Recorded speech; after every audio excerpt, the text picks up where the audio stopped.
Aether, decentralized cloud infrastructure for gaming and AI.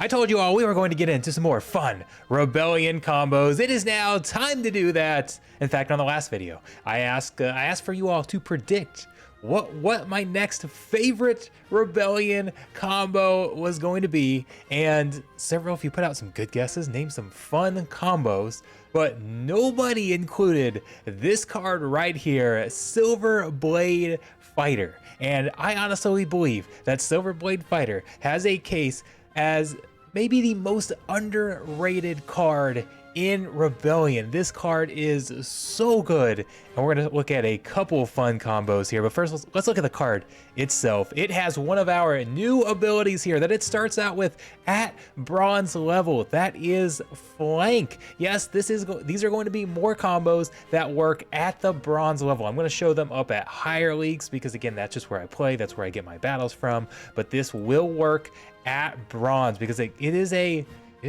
melee tank that you can put in the first spot and then stick another melee card behind it, and Flank will allow that card to attack from the second spot. It's going to give that card reach. Works at bronze at level 2, which is still a bronze league card. Does get this void armor, which makes it even better tank. So if you're running at bronze, I'd really look to run it at level 2. Well, let's take a look at some of these fun combos and how you can use it. Because does there just happen to be a card in the life element that maybe you'd want to stick at the second spot and protect it a little bit because it's maybe a melee glass cannon? Oh, like let's say Jared Scar up here. This is one of my favorite combos, sticking Silverblade Fighter up front, Jared Scar behind it, and now you have the hard-hitting Jared Scar protected in that second spot. A lot of times people only use Jared Scar in rule sets where melees can attack from the back line, like Opportunity, melee can attack from anywhere, Sneak, things like that. Here is a chance where you can get Jared Scar into other rule sets, put him in the second spot, and have him protected there. And oh, I love this Izzyar card as well. Love sticking this into the Izzyar lineup. We've seen this kind of combo before. Izzyar, stick a Adelaide in there who can res. Oh, we've got a new res card now in the life element. Commander Goff here, who can also give some Inspire as well. Beef up Jared Scar even more. But this combination of Martyr plus Bloodlust, sticking Jared Scar over there in the second spot, allows him to just rack up a ton of attack. Look at that beastly hippo there with the 11 attack. This card right here, this Inevitable, is a huge tank, especially in this Noxious Fume rule set. That is a massive tank. It is still no match for Jared Scar. That works very well, and this is a decent tank up front. Silverblade Fighter, again with that Inspire as well, can do a decent amount of damage. Is a decent tank, isn't a great tank, but especially when you have a taunting tank stick behind it, absolutely can hold its own. Jared Scar works out very, very well. Let's take a look at another Jared Scar battle. This is one that I was actually pumped for when I saw this rule set. I was like, oh, this is perfect, because the scatter shot can help us get enraged on the back line. So I kind of ran the same thing. I didn't stick Izzyar, as we see up top. The opponent had Izzyar. We had scatter shot, so it was going to be hard to get Izzyar to actually die back there and boost up Jared Scar. But I thought, okay, we can maybe get Jared Scar enraged, and then he can do all of this damage that he comes with. Wait till he gets enraged, and he can do even more damage. And I was super excited about this. And then of course they put the counter. They put Archimus the Bear up here, who has a force field, meaning Jared Scar is only going to get to do 1 damage. You can see he's got that 8 attack. Oh no, only 1 damage. So that was kind of a counter. But I've included this battle. I'm spoiler alert, still going to get a victory here. We're going to get through our bear eventually and allow Jared Scar to go off, because here, this is what I wanted. The enraged Jared Scar back there from the scattershot hits. Takes a few scattershot hits, and I included a triage here so we could res up res up a little or heal up a little bit. Then you've got 12 attack Jared Scar in the back line. And that is just sick. Just absolutely sick. They stole one of his kills there. He couldn't get too much bloodlust, but we still got a little bit of bloodlust going. 14 attack in the second spot. That is absolutely insane. And this is just, I love the Silverblade Fighter. Another way to get Jared Scar, one of my favorite cards, into the battle here. 14 damage. Oh, let's get another kill. Let's turn that into 15 melee damage. He's eyeing up that Chaos Dragon right there. He's ready for it. Get that one last kill. 15 damage. Now up to 17 melee attack. And he can attack from the second spot. But as much as I love Jared Scar, and I do love Jared Scar, there is actually a better card to stick behind our Silverblade Fighter here. And that is Mantro. Mantro is another card that does a massive amount of damage. Now you need a little more mana. This is 11 mana compared to Jared Scar's 7. But Mantro can do a ton of damage. With that, another new ability, that Armored Strike. And guess what? Our Silverblade Fighter has Protect. So that's going to give Mantro more armor so it can do more damage. By putting Mantro on the second spot, you're able to protect him a little bit so he can be an attacker. And then if your Silverblade Fighter dies, oh, Mantro's he's a pretty nasty tank back there as well. So much better tank than Jared Scar. So even if he comes up to that front line, it works out tremendously. And oh, again, I like that setup. Iziar, I stuck the repair back there, a second repair. That's another card that I like because we want to repair up that armor just in case there's some blast damage, some scatter shot damage, whatever the case is. Mantro takes a little bit of damage. And then it's just our tank. The tank that we have up front has that void armor. Armor's good there. That repair works very, very, very well. Synergy with both of those.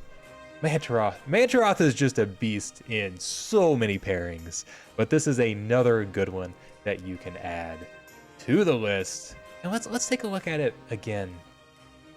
But here, let's go up against another kind of similar strategy. We've seen one of our untamed summoners that has reach, right? This has been this reward card up here, Coastal Sentry. This has been a common strategy. Get a big glass cannon attacker in the second spot. That's kind of what we're doing here with our Silverblade Fighter and Jared Scar, or in this case, Mantro.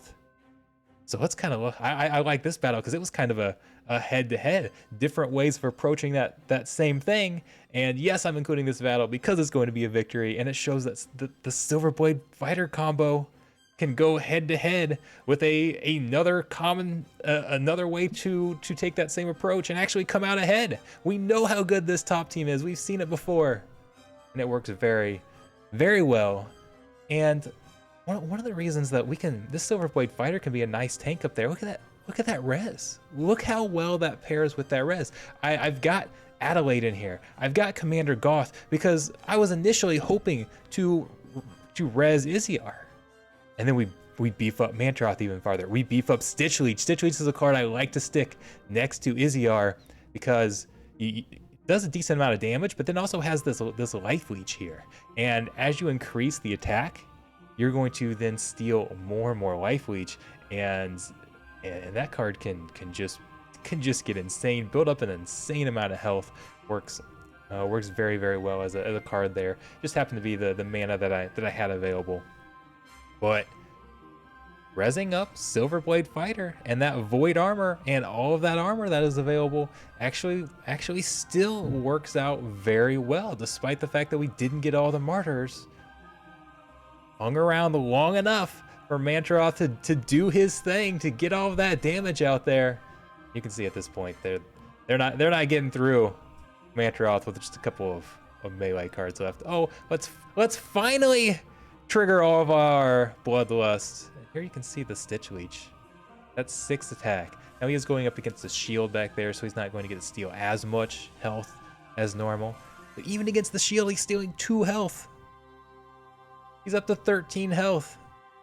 He becomes a great third, fourth tank there, doing some damage as well, and can actually work very well when you get into some of these matchups where if there's some stain teams, the battles go into fatigue sometimes.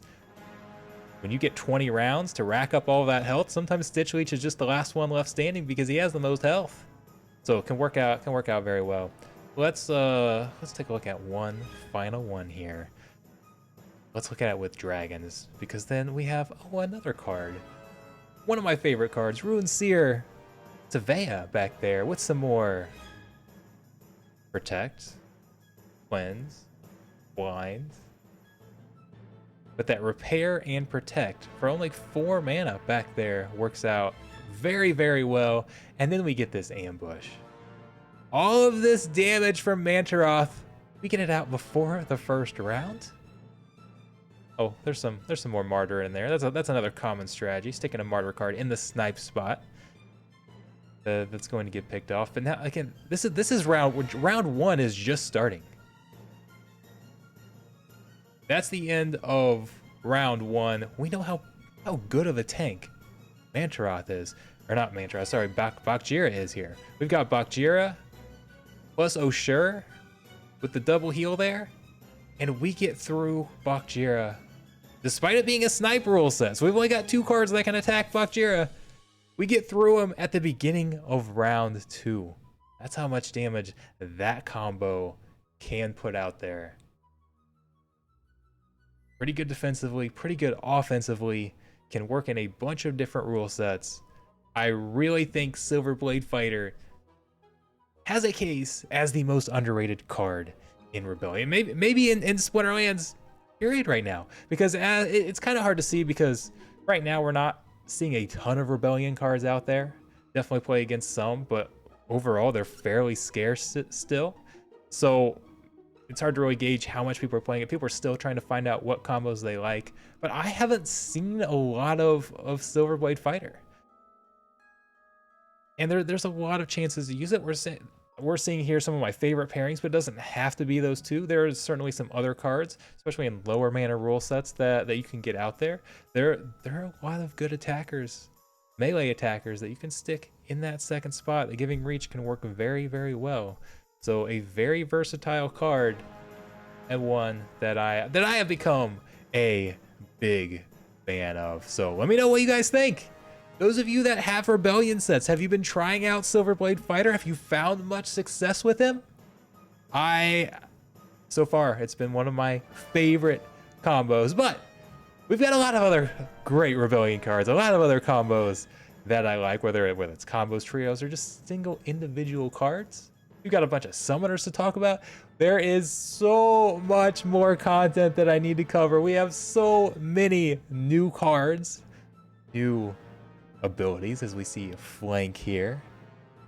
Got another new ability, Lookout, that this is one of the first videos I haven't included a Lookout battle in. We got to talk about Lookout quite a bit, a bunch of cards. My point is, there's a lot more coming. Stay tuned. Make sure you come over, follow me on Twitch. That's where we do some of the live streams. You get to see some of these battles played live, some of my fun successes, some of my best failures as well. It's always a good time. Come hang out with us. I will see you there.